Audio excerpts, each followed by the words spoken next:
কি রে হাবলা, বিয়ে করতে আসবি কখন? ছি, বরকে হালা বলে রাখতেছিস? ওফ সরি, আমার ভুল হয়ে গিয়েছে, আমাকে ক্ষমা করে দিন। তুই কি কখনো সিরিয়াস হতে পারবি না? আজ আমাদের বিয়ে, আর আজ তুই ফানি মুডে? দূর, এসব কথা রাখ। বিয়ে করতে আসবি কখন বল। আপু চিন্তা করতেছে, বরযাত্রী এখনো আসতেছে না কেন? এই তো তোদের বাড়ির প্রায় কাছে চলে এসেছি। পৃথিবীর সব জাম আমার বিয়ের দিনই লাগার কথা ছিল মনে হয়। হুম, তাড়াতাড়ি আয়।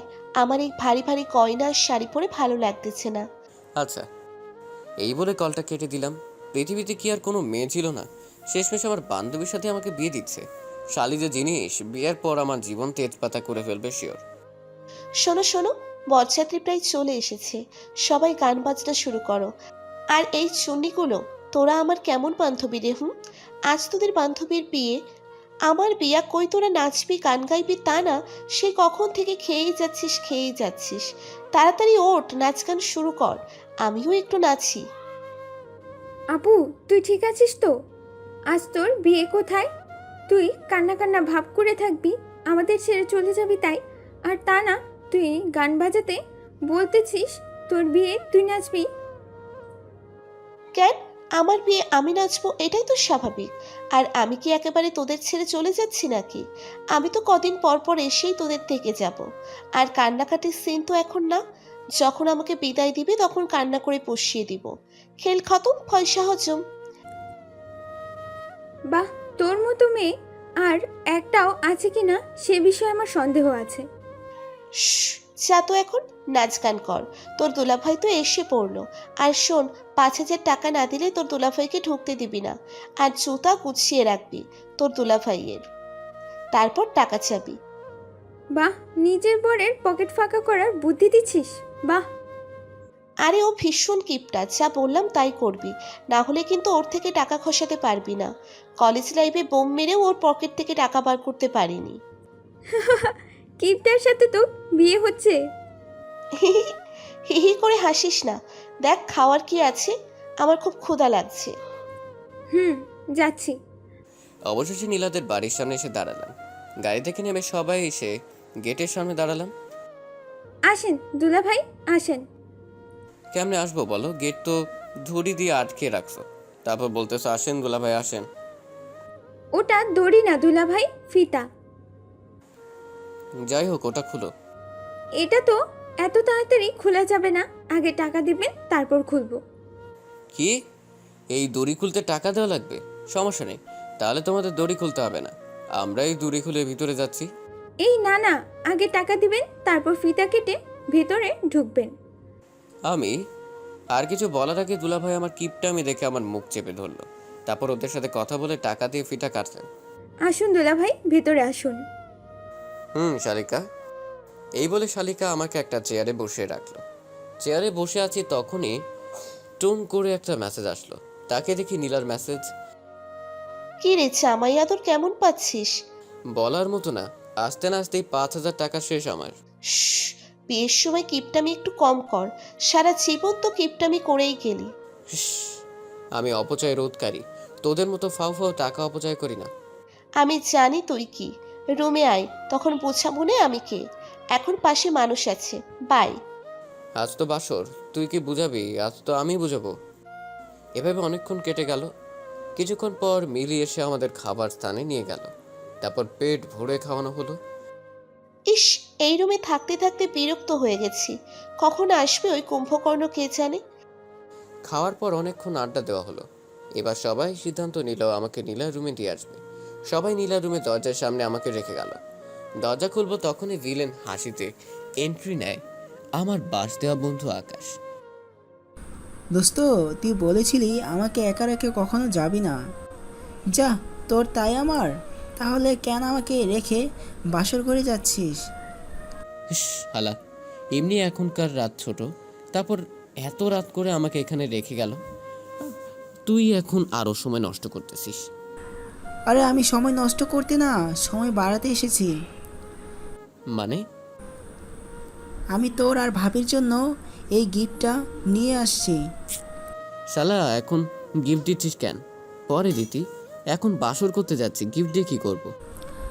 আরে এর ভিতরে খুব গুরুত্বপূর্ণ গিফট আছে।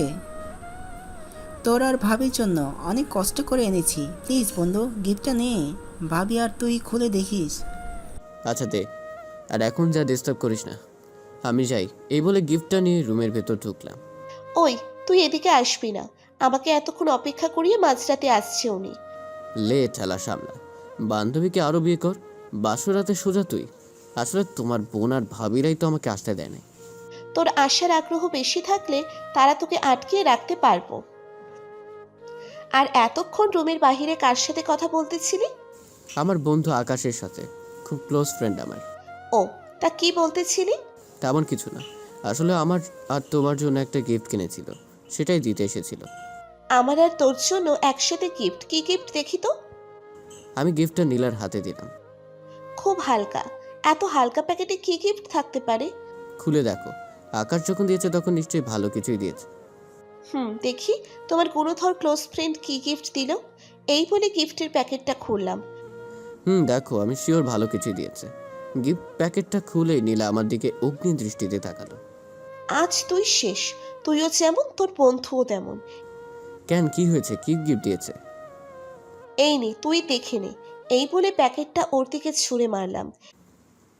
প্যাকেটটা নিয়ে প্যাকেটের ভিতর দিকে তাকাতেই আমি জিকির করা শুরু করলাম। দেখছিস তোর ফ্রেন্ড কি গিফট করেছে? ভয়ার্থ কণ্ঠে বললাম। প্যাকেটের ভেতরে একটা ভ্যাসলিন আর একটা প্যাকেট কন্ডম। ওঠ তাড়াতাড়ি, খাট থেকে ওঠ। কি বলো, উঠবো কেন? তোরে উঠতে বলেছি, তুই উঠবি। উঠেছি, এখন বলো। প্যান্ট খোলো। ছি, কি বলো? আবার লজ্জা করছে। তুই লইচ্ছা, তোর বন্ধুগুলো আরো বড় লইচ্ছা। কি সব হাবি চেপে গিফট করছে। এখন এর শাস্তি তুই পাবি। ইস, কি বলতেছস? ওর শাস্তি আমি কেন পাবো? ওর তোর বন্ধু তাই। তুইও তো আমার বন্ধু, আমার শাস্তিটা তাহলে তুই নিয়ে নে। আর একটা শব্দ করলে আজ তোর খবর আছে। বাসর তো দূরের কথা, আমাকে ছুতেও দিব না। আচ্ছা আচ্ছা, খুলতেছি। নিচে আন্ডারপ্যান্ট আছে তো? আছে। তাহলে খোল। প্যান্ট খোলার পর পাঞ্জাবি খুলবি। কি বলতেছো? এই হাড়হিম করা শীতের মাঝে আমার অর্ধলঙ্গ কেন করতেছিস? এটাই তোর শাস্তি। স্যান্ডেল গেঞ্জি আর আন্ডারপ্যান্ট পরে ব্যালকনিতে গিয়ে আধা ঘন্টা দাঁড়িয়ে থাকবি। তারপর রুমে আসবি। মাথা খারাপ হয়েছে তোর? এই শীতে এমন অর্ধলঙ্গ অবস্থা ব্যালকনিতে গিয়ে দাঁড়িয়ে থাকলে আমি তো শীতে জমে যাব। যা বলেছি তাই কর, না হলে কিন্তু আমাকে ছুতেও দিব না। উপস, তোর মতো গুন্ডিকে বিয়ে করে জীবনটা শেষ করে দিলাম মনে হচ্ছে। কি বললি তুই? কই, কিছু বলি নাই তো। তাহলে তাড়াতাড়ি ব্যালকনিতে যা। যাচ্ছি। এই বলে ব্যালকনিতে চলে আসলাম। রিবন ব্যালকনিতে যেতেই ব্যালকনির দরজা ভেতর থেকে আটকিয়ে দিলাম। ভাবি বলেছিল বাসর রাতেই বরকে হাত করতে হবে, তাই আজ রিমনের সাথে একটু বেশি করে ফেলতেছি মনে হচ্ছে। ব্যালকনিতে এমন অর্ধলঙ্গ অবস্থায় এসে কত বড় ভুল যে করেছি তা এখন বুঝতে পারলাম। বাইরের বাতাসে 2 মিনিটে ঠান্ডা লেগে গেল। নীলা, দরজা খুলো নীলা, আমার শীতে সত্যি অনেক কষ্ট হচ্ছে। তোমার মজা আমি বুঝতে পারতেছি। আধা ঘন্টার আগে কিছুতেই দরজা খোলা যাবে না। নীলা, বিশ্বাস করো, আবার অনেক শীত করছে, ঠান্ডা আমি জমে যাচ্ছি, প্লিজ দরজা খুলো। তুমি যাই বলো না কেন, আধা ঘন্টার আগে আমি কিছুতেই দরজা খুলবো না। মাত্র 5 মিনিট হয়েছে। আমার কথাটা বোঝার চেষ্টা করো, আমি খালি গায়ে আছি, বাইরে প্রচণ্ড শীত, আবার অনেক ঠান্ডা লাগছে, দরজা খুলো প্লিজ। আমি যা বলেছি তাই। আমি এখন কানে হেডফোন দিয়ে গান শুনবো, তাই তুমি কিছু বললেও শুনতে পাবো না। আধা ঘন্টা পর দরজা খুলে দিবনে। এই বলে কানে হেডফোন দিয়ে গান চালু করে দিলাম। নীলা শুনো, নীলা, নীলা। ভেতর থেকে নীলার কোনো রেসপন্স পেলাম না আর। এদিকে শীতে আমাকে অনেকটা কাবু করে ফেলেছে। আস্তে আস্তে আমার পুরো শরীর ঠান্ডায় জমে যেতে লাগলো। আমার গলার আওয়াজ কমে আসলো। এই শীতে ফ্লোরেই শুয়ে পড়লাম। আধা ঘন্টা হয়ে গেল। কান থেকে হেডফোন সরালাম, মিনিট 5 হলো। কিন্তু এই মিনিট 5 মধ্যে ব্যালকনি থেকে রিমনের কোনো আওয়াজ আমি পেলাম না। কি হলো, চুপ হয়ে গেলেছে? আমি নীলার কণ্ঠ শুনতে পাচ্ছি, কিন্তু কিছু বলার মতো শক্তি আমার নেই। পুরো শরীর বরফের মতো ঠান্ডা হয়ে গেছে। ওই, কথা না বললে কিন্তু দরজা খুলবো না। ওই, কথা বলো। এবার আমার মনে কাঁপড় দিল। ব্যালকনির দরজা খুলে দেখি রিবন ফ্লোরে পড়ে আছে, কথা বলতে পারতেছে না, শীতে কাঁপতেছে। রিবনের শরীর হাত দিয়ে আমি চমকে উঠলাম। বরফের মতো ঠান্ডা হয়ে আছে রিবনের শরীর। রিবন, কথা বলো। রিবন। দেখো রিবন, প্লিজ কথা বলো। রিবন, আমার সাথে মজা করো না, কথা বলো। এবার আমার চোখ দিয়ে জল পড়তে লাগলো। অনেক কষ্ট করে রিবনকে ওঠালাম, ব্যালকনি থেকে খাটে এনে শোয়ালাম। আমাকে ক্ষমা করে দাও রিবন, আমি অনেক বড় ভুল করে ফেলেছি। রিবন, কথা বলো। আলমারি থেকে গরম কাঁথা বের করে রিবনের শরীর ঢেকে দিলাম। রিবনের পা ঘষতে লাগলাম, এবার রিবনের হাত ঘষতে লাগলাম। আমার চোখ দিয়ে অনবরত পানি পড়ে যাচ্ছে। অনেকক্ষণ হাত ঘষার পর রিবন ওর হাত দিয়ে আমার হাত শক্ত করে ধরলো। এবার আমি আস্তে আস্তে রিবনের বুকে হাত দিয়ে ঘষতে লাগলাম। রিবন অনেকটা ঠিক হয়ে গেছে, এখন হাত পা নাড়াতে লাগলো। হঠাৎ রিমন আমায় শক্ত করে জড়িয়ে ধরে আমাকে কাঁথার মতো শক্ত করে শরীরের সাথে চেপে ধরে। আচমকা এভাবে চেপে ধরায় আমার ঠোঁট ওর ঠোঁটে গিয়ে পড়ে, আর ওর ঠান্ডা ঠোঁট দুটো আমার ঠোঁটের সাথে মিশিয়ে নেয়। শীতের ঘরে আমি কি করতেছি কিছুই বুঝতে পারতেছি না, শুধু গরম কিছু পাওয়ার ব্যাকুলতা হচ্ছে। আমি রিমনের ঠোঁট দুটো চুষতে লাগলাম। রিমনও আমার সাথে রেসপন্স দেওয়া শুরু করলো। আমাকে আর রিমনকে আমি কাঁথা দিয়ে ঢেকে নিই। রিমন আমার পিঠে স্লাইড করতে লাগলো। ঠান্ডার ঘরে গরম কিছু পেয়ে আমার সাথে মিশিয়ে নিতে যাচ্ছি, উত্তপ্ত হয়ে পড়েছি। নীলার গরম নিঃশ্বাস আমাকে উত্তেজিত করে তুলতে লাগলো। নীলাকে নিজের সাথে মিশিয়ে নিতে যাচ্ছি। আমিও রিমনের সাথে রেসপন্স দিচ্ছি সব দিক দিয়ে। রিমন আমাকে ওর সাথে মিশিয়ে নিল, দুই দেহ এক করে ফেললো। অজানা শোক প্রকাশ করতে লাগলো। আমাদের মাঝে শারীরিক সম্পর্ক হলো। নীলার সাথে শারীরিক সম্পর্ক করার পর আমার শরীর আগের ন্যায় চলে এসেছে, কিন্তু এখনও নিজের মধ্যে আমি নেই। নীলাকে শক্ত করে জড়িয়ে ধরে ঘুমের দেশে পাড়ি দিলাম। এতক্ষণ পর রিমন আগের ন্যায় যে এসেছে সেটা আমি বুঝতে পারলাম।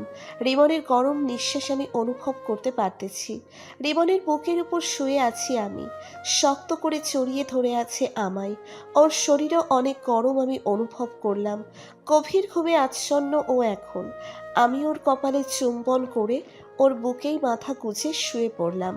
ভোরবেলা বুকের উপর ভারী কিছু অনুভব করে ঘুম ভেঙে গেল।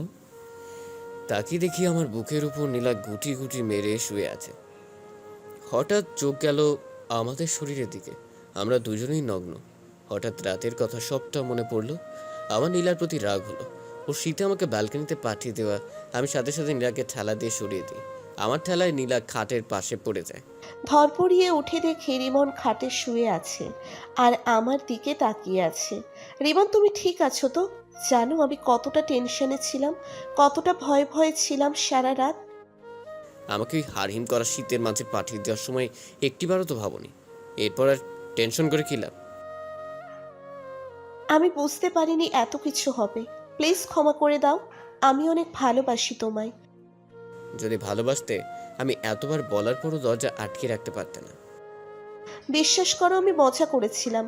আমি বুঝতে পারিনি, বুঝতে পারলে কিছুতেই তোমাকে ব্যালকনিতে পাঠাতাম না। আমার চোখ দিয়ে পানি গড়িয়ে পড়তে লাগলো। নীলার চোখের পানি আমি সহ্য করতে পারলাম না। ওর চোখের পানি ওর বলতে অনুতপ্তের কথা জানান দিচ্ছে। জড়িয়ে নিলাম বুকে। ভালোবাসি, অনেক ভালোবাসি। আর কখনো কুন্ডিগিরি করব না তোমার সাথে। ভালোবাসি। আমিও ভালোবাসি।